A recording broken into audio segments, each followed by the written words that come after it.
సుగాలి ప్రీతి కేసులో deputy CM Pawan Kalyan మరొకసారి సంచలన వ్యాఖ్యలు చేశారు. ఏదైతే గత ప్రభుత్వంలోనే ఈ యొక్క కేసులో సంబంధించిన ఆధారాలంతా తారుమారు చేశారంటూ ఒక సభలో పవన్ కళ్యాణ్ మాట్లాడడం జరిగింది. ఈ అంశంపై మాట్లాడేందుకు సుగాలి ప్రీతి తల్లి మనతో పాటు ఉన్నారు. వారితోనే మాట్లాడదాం. అసలు విషయం ఏంటనేది వారితోనే అడిగి తెలుసుకుందాం. ఏంటంటారు? ఈరోజు చూసుకున్నట్లయితే పవన్ కళ్యాణ్ చేసిన వ్యాఖ్యలను ఏ విధంగా చూడొచ్చు? నిజంగానే ఈ యొక్క ఆధారాలన్నీ తారుమారు చేశారా? అసలు పవన్ కళ్యాణ్ గారు ఏ దానికి ప్రెస్ మీట్ పెట్టారో, మరి ఏ దాని గురించి మాట్లాడుతున్నారో మరి అన్నగారికే తెలియాలి. ఒక డిప్యూటీ సీఎం హోదాలో ఉండి ఒక కేసు గురించి ఇది సంచలనమైన కేసు అని చెప్పుకుంటూ వస్తూ 2019 నుంచి 2024 వరకు ఏ సభలో పోయినా ఫస్ట్ కేసు సుగాలి ప్రీతి కేసు అని చెప్పుకుంటూ వచ్చి తీరా గద్దెక్కిన తర్వాత డిప్యూటీ సీఎం అయిన తర్వాత తొలిసారిగా ఆయన చెప్పిన మాట ఏంటి అంటే, ఈ కేసులో తారుమారు అయిపోయాయి, సాక్ష్యాధారాలు నేను తీసుకురాలేనని ఒకసారి, ముద్దాయిలకు వత్తాసు పలుకుతున్నట్టు మాట్లాడుతున్న డిప్యూటీ సీఎం పవన్ కళ్యాణ్ గారికే తెలియాలి ఏం మాట్లాడుతున్నారు. అసలు అన్న నిన్న మీరు చెప్పిన ప్రెస్ మీట్లో మరి మీకు ఎవరు రాసిచ్చారో మరి మీకు గుర్తుందో లేదో సుగాలి ప్రీతి కేసు నాకు అర్థం కావడం లేదు. కానీ పాప మీద అత్యాచారం చేసి హత్య జరిగింది 2017లో పవన్ కళ్యాణ్ గారు, మీరు 2018 అని చెప్తున్నారు. మేబీ వేరే కేసు ఏమన్నా మీకు గుర్తొచ్చి చెప్తున్నారేమో. 2017లో సుగాలి ప్రీతి కేసు జరిగింది టీడీపీ ప్రభుత్వంలోనే, టీడీపీ పొత్తులో మీరు ఉన్నారు. 2018లోనే ఛార్జ్షీట్ వేశారు. 2018లో కూడా ఉన్నది టీడీపీ ప్రభుత్వమే. అయితే ఎఫ్ఐఆర్ అయిన తర్వాత నెల రోజుల వరకు ముద్దాయిలు కర్నూలులో విచ్చలవిడిగా తిరుగుతూ ఉంటే కూడా అరెస్టు చేయకుండా నెల తర్వాత మరి చంద్రబాబు నాయుడు గారు కర్నూలుకి విజిట్ చేస్తుంటే ఆ రోజు తూతూ మంత్రంగా అరెస్ట్ చేసి ఎన్ని సెక్షన్స్, బలమైన sections, murder case, rape case, POCSO case, SC/ST case, screening of evidences, ఇన్ని సెక్షన్స్ ఉంటే కూడా కేవలం 8 రోజుల్లోనే అధికారులతో మీరు సంప్రదించి ప్రభుత్వమే వారికి 8 రోజుల్లో బెయిల్ ఇచ్చేలా సహాయం చేసింది టీడీపీ ప్రభుత్వం. ముందు మీరు అది తెలుసుకొని మీరు ప్రెస్ మీట్ పెట్టింటే సుగాలి ప్రీతి కేసు గురించి సంతోషించే వాళ్ళం పవన్ కళ్యాణ్ గారు. ఇంకొక విషయం తెలియాల్సింది ఏమిటంటే, ఎఫ్ఐఆర్లో ఉన్న సెక్షన్స్ అన్నీ కూడా డిలీట్ చేసి ఐఓ వినోద్ కుమార్ టీడీపీ ప్రభుత్వం సంబంధించిన అధికారి ముద్దాయిలకు వత్తాసు పలుకుతూ సెక్షన్స్ అన్ని డిలీట్ చేశారు. 18లోనే ఛార్జ్షీట్ కూడా వేశారు. అప్పుడు ఉన్నది కూడా టీడీపీ ప్రభుత్వమే. మీకు అది కూడా చూపించాము. మరి మీరు ఎందుకు ప్రతిసారి మాట మార్చి అబద్ధాన్ని నిజాన్ని చేయాలని అనుకుంటున్నారో మరి మీకే తెలియాలి పవన్ కళ్యాణ్ గారు. దాని తర్వాత మీకు తెలియాల్సిన విషయం ఏమిటంటే, ఇంకా నేను ఆ రోజు 2019లో మీరు చెప్తున్నారు ఓడిపోయిన తర్వాత వచ్చి కలిశాను. నేను కలవలేదు పవన్ కళ్యాణ్ గారు, మీరే పిలిపించుకున్నారు. ఓడిపోయిన తర్వాత 2019లో మంగళగిరి పార్టీ ఆఫీస్కి సుగాలి ప్రీతి పేరెంట్స్ని పిలిపించండి అని మీరు మాకు అపాయింట్మెంట్ ఇచ్చి మీరు పిలిపించారు. పిలిపించిన తర్వాత కేసు అంతా చూశారు, చాలా బాధపడ్డారు. ప్రతిపక్షంలో ఉన్నా కూడా మీరు 2019 నుంచి 2024 వరకు ఏ సభలో చూసినా కూడా సుగాలి ప్రీతి కేసుకి న్యాయం చేయాలి, నా ఫస్ట్ సంతకం సుగాలి ప్రీతి కేసు అని చెప్పిన మీరు జగన్మోహన్ రెడ్డి గారికి చిన్న దెబ్బ తగిలితే కూడా సంబంధం లేకుండా మీరు జగన్మోహన్ రెడ్డి గారికి దెబ్బ తగిలితే ప్రపంచమంతా ఊగిపోతుంది, మరి సుగాలి ప్రీతి కేసుకి ఏమైందని మీరు అరిచినా, మీరు అంత గట్టిగా ప్రశ్నించిన మీరు ఏకంగా డిప్యూటీ సీఎం పదవిలో కూర్చున్న తర్వాత మీరు మాట్లాడేసిన మాటలు మీరు తారుమారయ్యాయి. మీ నోటి నుంచి వచ్చే ప్రతి మాట సుగాలి ప్రీతి కేసులో తారుమారు చేసి మీరు మాట్లాడుతున్నారు. నేను ఆ రోజు మీకు సుగాలి ప్రీతి కేసు గురించి మీకు వివరిస్తూ పోస్ట్ మార్టం రిపోర్ట్ చూపించాను, సైటాలజీ రిపోర్ట్ చూపించాను, హిస్టోపెథాలజీ రిపోర్ట్ చూపించాను. ఇవన్నీ చూసిన తర్వాతనే కదా మీరు ఎవిడెన్సెస్ అన్నీ ఇంత స్ట్రాంగ్గా ఉంటే కూడా ఎందుకు మరి చేయడం లేదని గత ప్రభుత్వం గురించి నిలదీయకుండా మరి జగన్మోహన్ రెడ్డి గారి ప్రభుత్వం వచ్చింది 4 నెలలకే మిమ్మల్ని కలిసాం. మరి అప్పటి నుంచి మీరు 2024 వరకు కూడా జగన్మోహన్ రెడ్డి గారిని ప్రశ్నిస్తూనే ఉన్నప్పుడు మీరు మర్చిపోయినట్టున్నారు పవన్ కళ్యాణ్ గారు. మీరు ఇంకా ప్రతిపక్షంలో లేరు, అధికారంలోకి వచ్చి మీరు 2 సంవత్సరాలు అయిపోయింది. ఈ 2 సంవత్సరాల్లో మేము అడుగుతున్నది ఒకటి, ఈ 2 సంవత్సరాల్లో సుగాలి ప్రీతి కేసు గురించి మీరు ఎన్ని ఎంక్వైరీలు చేపించారు, ఎంతమంది ఆఫీసర్లను ఎంక్వైరీకి పంపించారు, పేపర్ రూపంలో మీరు సుగాలి ప్రీతి కేసు కోసం ఏం చేశారు అది చెప్పుదామంటే మీరు అది కాకుండా జరిగిందంతా జగన్మోహన్ రెడ్డి గారి ప్రభుత్వంలోనే అంటున్నారు. ఎంత విలువలేని మాటలు మాట్లాడుతున్నారంటే నిజంగా ముద్దాయిలకు మీరేమన్నా అమ్ముడుపోయారేమో అన్నంత బాధ కలిగేటట్టుగా మీరు మాట్లాడుతున్నారు. మీరు గెలవక ముందు మాట్లాడిన మాటలకు, గెలిచిన తర్వాత మీరు మాట్లాడుతున్న మాటలకు చాలా పొంతన లేదు. అసలు అంటే అది సాధ్యమంటారా? ఏదైతే ముఖ్యమంత్రి హోదాలో ఉన్న సమయంలో ఆ యొక్క కేసును తారుమారు చేయడానికి అవకాశాలు ఉంటాయా? ఆధారాలని పూర్తిగా తొలగించడానికి అవకాశం ఉంటుందా? అసలు అన్నగారు చూసి చదివారు కదా పేపరు, పవన్ కళ్యాణ్ గారు మీటింగ్లో. అక్కడ ముఖ్యమంత్రి గారి పేరు తప్పుగా పడిందని నేను అంటున్నాను. ఎందుకంటే సాక్ష్యాలన్నీ తారుమారు కాలేదు, తారుమారు చేయాలని చూసింది 2017 నుంచి 2018, 2019లో టీడీపీ ప్రభుత్వంలో ఉన్న మరి చంద్రబాబు నాయుడు గారి హయాంలో ఉన్న ముద్దాయిలే. ముద్దాయిలు అత్యంత సన్నిహితులని మీకు ఫొటోస్తో సహా రుజువులతో సహా చూపించాను.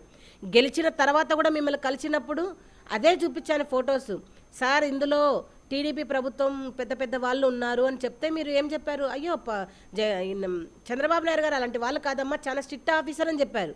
మరి అదే నోటితో మీరు ఈరోజు జగన్మోహన్ రెడ్డి గారికి సంబంధం లేకుండా కూడా మీరు ఈ కేసును తారుమారయ్యాయని చెప్తున్నారు. కానీ ఒకటి పవన్ కళ్యాణ్ గారు, మీరు నాకు స్పష్టంగా అర్థమైంది ఏంటంటే, నేను చేతులారా ఏమి చెయ్యలేను సుగాలి ప్రీతి కేసుకు, ఇంతటితో నేను చేతులు ఎత్తేస్తున్నానన్నారు. సంతోషం, మీరు చేతులు ఎత్తేసేయండి. ఎందుకంటే చనిపోయింది మీ ఇంట్లో పిల్ల కాదు, నా పిల్ల. చంపబడింది నా పిల్ల.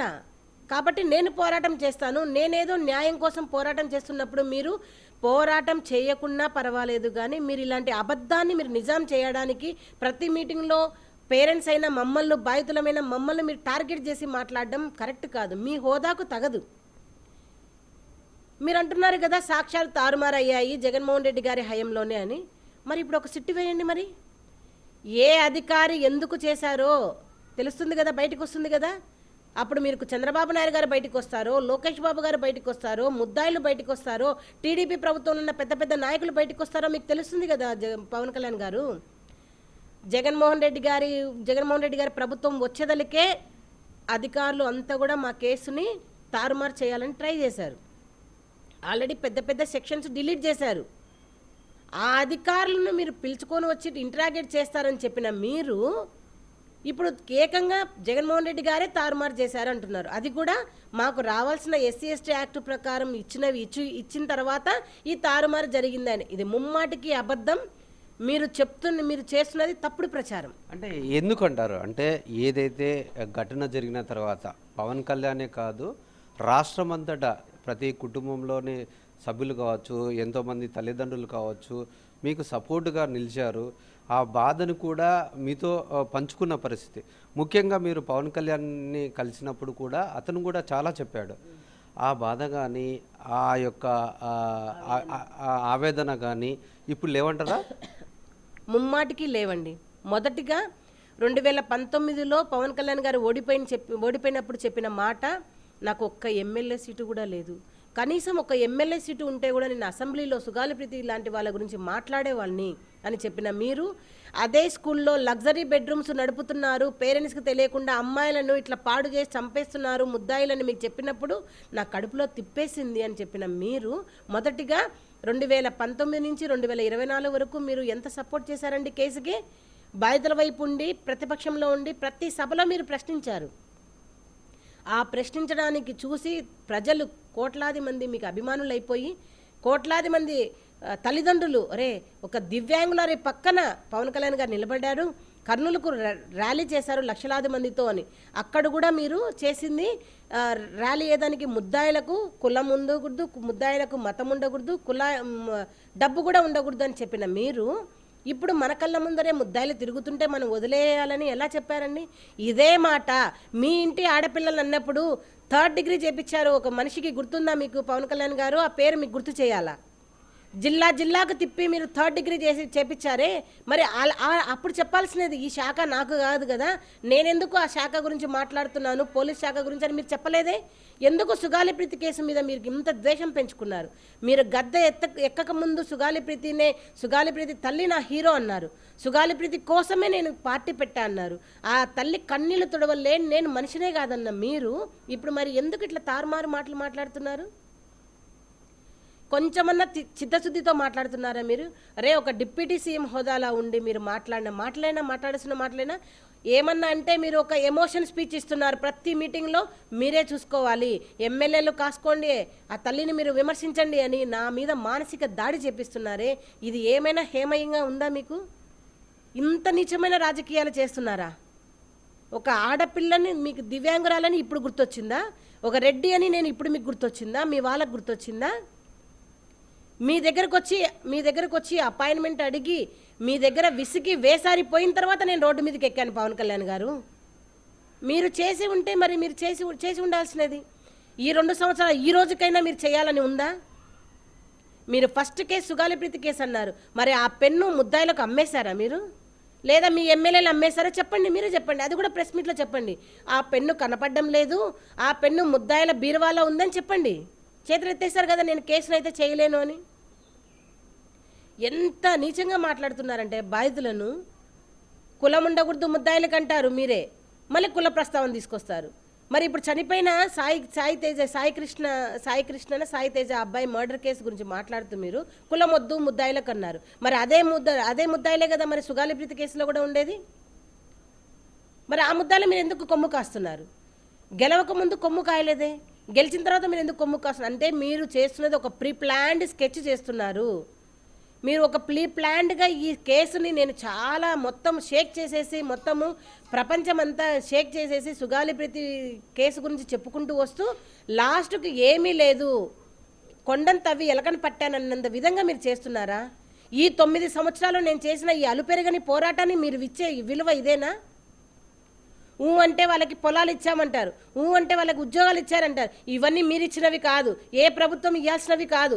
రాష్ట్ర ప్రభుత్వము ఇవ్వాల్సినవి ఆ ప్రభుత్వంలో ఇవ్వాలి. రాజ్యాంగంలో రాసిన హక్కు అది. మీరు తీసుకుంటలేరా? ఇప్పుడు జీతం తీసుకుంటలేరా డిప్యూటీ సీఎం హోదాలో ఉండి? అది కూడా రాజ్యాంగంలో రాసినట్లుగానే మాకు కూడా రాజ్యాంగంలో రాసి ఇచ్చారు కాబట్టి మీరు ఇచ్చారు. అంటే ఈ కేసు సంబంధించింది మొదటి నుండి పరిశీలనకు వస్తే ఇప్పుడు ఆగస్టు 19వ తారీఖు వచ్చిందంటే దగ్గరగా 9 సంవత్సరాలు పూర్తవుతుంది. అప్పటి నుండి ఇప్పటిదాకా అంటే మొదటి నుండి ఇప్పటిదాకా ఈ కేసు సంబంధించిన విషయంలో పవన్ కళ్యాణ్ మాట్లాడే తీరు ఏ విధంగా ఉందంటారు? సార్, ప్రజలందరూ చూస్తున్నారు. సుగాలి ప్రీతి వాళ్ళ అమ్మ ఏమడుగుతుంది, మరి కొన్నిదెల పవన్ కళ్యాణ్ గారు డిప్యూటీ సీఎం అయిన తర్వాత ఏమంటున్నారు అనేది జనాలందరూ కూడా చూస్తున్నారు. మాకు అన్యాయం జరిగింది 2017 నుంచి 2019లోని బల్లా గుద్దినట్లు విత్ ఎవిడెన్స్ సహా పవన్ కళ్యాణ్ గారికి ఓడిపోయినప్పుడు చూపించిన పేపర్లే నా దగ్గర ఉన్నాయి ఇప్పుడు. సరే, ఇప్పుడు మీరు అంటున్నారు కదా తారుమారు చేశారు అని. ఒక ఎంక్వైరీ వేయండి, ఒక ఎంక్వైరీ వేసి బయటికి తీయండి. ఏ అధికారి మీకు చెప్పారండి తారుమారు అయ్యాయని? తీయండి బయటికి. ఒకటి open challenge sir, Pawan Kalyan గారికైనా లోకేష్ బాబు గారికైనా మరి చంద్రబాబు నాయుడు గారైనా ఓపెన్గా ఒకటి చెప్తున్నాను, మాకు అపాయింట్మెంట్ ఇప్పించండి. అది ముసుగులో గుద్దులాట, మీ రూమ్లో కాదు అపాయింట్మెంట్, ఓపెన్ అపాయింట్మెంట్ విత్ మీడియాతో ఇప్పించండి. మీ దగ్గర ఉన్న పేపర్లు బయట పెట్టండి, మా దగ్గర ఉన్న పేపర్లు బయట పెడతాము. మీరు ఈ 2 సంవత్సరాల్లో గెలిచిన తర్వాత సుగాలి ప్రీతి కేసు గురించి ఏం చేశారని బయట పెట్టండి. చేతగాని మాటలు మాట్లాడి కేసుని మీరు ఏమంటారు నీరుగార్చే ప్రయత్నం చేయకండి పవన్ కళ్యాణ్ గారు. నా సుగాలి ప్రీతికి ఇంకొక పిల్ల కాకూడదనే చేస్తున్న ఈ అలుపెని పోరాటంలో నా కాళ్ళ సైతం నేను లెక్క చేయకుండా, నా శరీరాన్ని సైతం లెక్క చేయకుండా, నా ప్రాణాన్ని సైతం లెక్క చేయకుండా ఈ పోరాటం చేస్తూ ఉన్నాను. మీకు ఇది నవ్వులాట కావచ్చు, మీకు ఇది హేళన కావచ్చు పోరాటం, ఎందుకంటే మీ ఇంట్లో అందరూ సేఫ్గా ఉన్నారు. చంపబడింది నా కూతురు, చంపిన ముద్దాయిలు నా కళ్ళ ముందు టీడీపీ మరి మినిస్టర్లతోనే కళ్ళ ముందు తిరుగుతుంటే ఆ తల్లి బాధ అనేది ఎట్లా ఉంటుందో ఒక్కసారి నేను ఒకటి ప్రశ్న అడుగుతున్నా పవన్ కళ్యాణ్ గారు. మీరు నేను నా చేతిలో లేదు హోంశాఖ అన్నారు కదా, నా చేతుల్లో ఏం లేదు అన్నారు కదా, ఒక్కరోజు నన్ను డిప్యూటీ సీఎం చేయండి. మీకు చేతనైతే వన్ డే డిప్యూటీ సీఎం చేయండి నన్ను. నేను నా ముద్దాయిలను ఎలా తీసుకొస్తానో మీరు చూడండి. ఒక సామాన్యురాలు గృహిణి, ఒక హ్యాండిక్యాపు, ఒక లాయర్ అయిపోయింది, ఒక పోరాట యోధురాలు అయిపోయింది కదా, ఆ పోరాట యోధురాలు ఏంటో నేను చూపిస్తాను మీకు. సిద్ధమా చెప్పండి. మరి మీరు అంటే జగన్మోహన్ రెడ్డి గారి పీరియడ్లో జరిగిందని చెప్పడం, ఈ తప్పుడు ప్రచారాన్ని మీరు మానేయాలి పవన్ కళ్యాణ్ గారు. మీరున్నది ప్రతిపక్ష నేత గారు, మీరు ఇప్పుడు అధికారంలో ఉన్నారు, అధికార పరంగానే మాట్లాడాలి మాటలు ఏవైనా కూడా, అంతేగాని నీచమైన మాటలు మాట్లాడకూడదు పవన్ కళ్యాణ్ గారు. ఒకటి గుర్తుపెట్టుకోండి, నాకు ఏదైనా న్యాయం జరిగింది అంటే అటు కేసు పరంగా అయినా అటు నాకు ఫైనాన్షియల్గా మరి యాజ్ పర్ యాక్ట్ ప్రకారం జరిగింది మరి జగన్మోహన్ రెడ్డి గారి పీరియడ్లోనే 2019లోనే నేను జగన్మోహన్ రెడ్డి గారిని కలిసిన వెంటనే నాకు ఒక సిట్ ఆఫీసర్ని వేశారు, అడిషనల్ ఎస్పీ రమాదేవి గారిని వేశారు. ఆ రమాదేవి గారు ఇచ్చిన రిపోర్టే కదా మీకు చూపించాను నేను.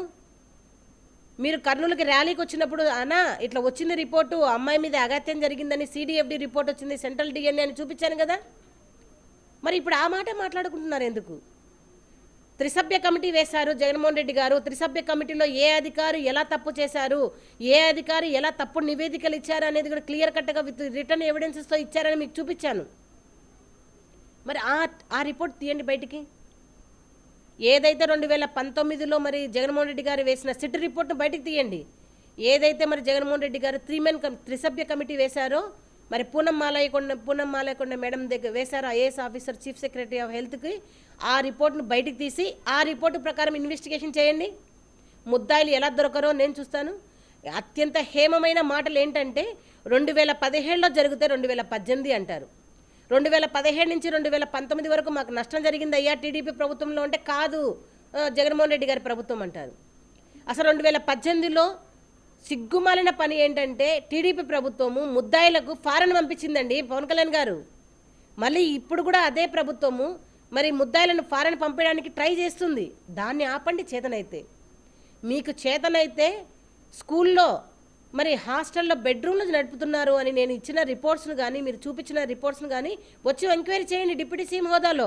ఇవేమి చేయకుండా అసలు కేసులో ఏమీ లేదు, ఇంకా కొన్ని రోజులు పోతే కనుక ఇంకా మీరు ఏం చెప్తారో మీ నోటి నుంచి మాకు అర్థం కావడం లేదు. అయ్యా దయచేసి పవన్ కళ్యాణ్ గారు మీకు రెండు చేత దండం చేసి పెడుతున్నాను.